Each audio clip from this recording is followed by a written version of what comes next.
Good evening and thanks for joining us tonight. I'm Julia Thatcher. And I'm Jeff Herndon. It is a story we've been following since October. The City of Wichita looking at big changes for local Airbnb and other short-term rental owners. And this stems from a deadly shooting at an Airbnb 2 years ago in East Wichita. KSN's Hannah Adamson learned the impact proposed changes could have on property owners. Hannah?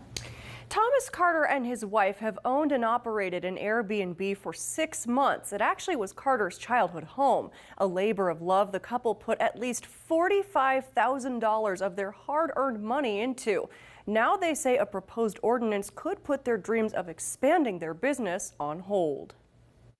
I don't think there necessarily needs to be any more oversight. Thomas Carter says he feels a proposed ordinance changing zoning and licensing rules for short-term rentals is presenting a solution to something that's not necessarily a problem. I think the platforms already do a great job of policing bad hosts and poor guests who don't take care of properties, right? So it's kind of scary to have to put those projects on hold or lose money while you're waiting for a decision for people who don't have any financial risk. Planning Director Scott Wabel says the majority of Wichita's short-term rentals are in violation of current code. If you're located in the majority of our residential zoning districts, single family, SF5, TF3, you are required you cannot rent it for less than 7 days. Wabel says the proposed ordinance would allow property owners 12 months to get into compliance. They would have to go through a process to get the appropriate zoning permission to do that. Wabel says once a request is submitted by a short-term rental owner, the MAPC will then send letters out to surrounding neighbors.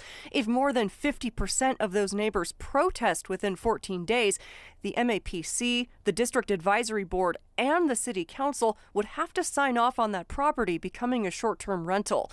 If the request is denied, property owners would have to wait at least 6 to 12 months to reapply. And although there's no set amount for a zoning fee if approved, the licensing fee would amount to $225 per unit per year. While the Kansas Short-Term Rental Association supports the proposed ordinance, some are concerned this will decrease the number of new investors from entering the market, potentially stunting short-term rental growth. Now all of a sudden it is a much larger gamble on will I be able to get this license or won't I?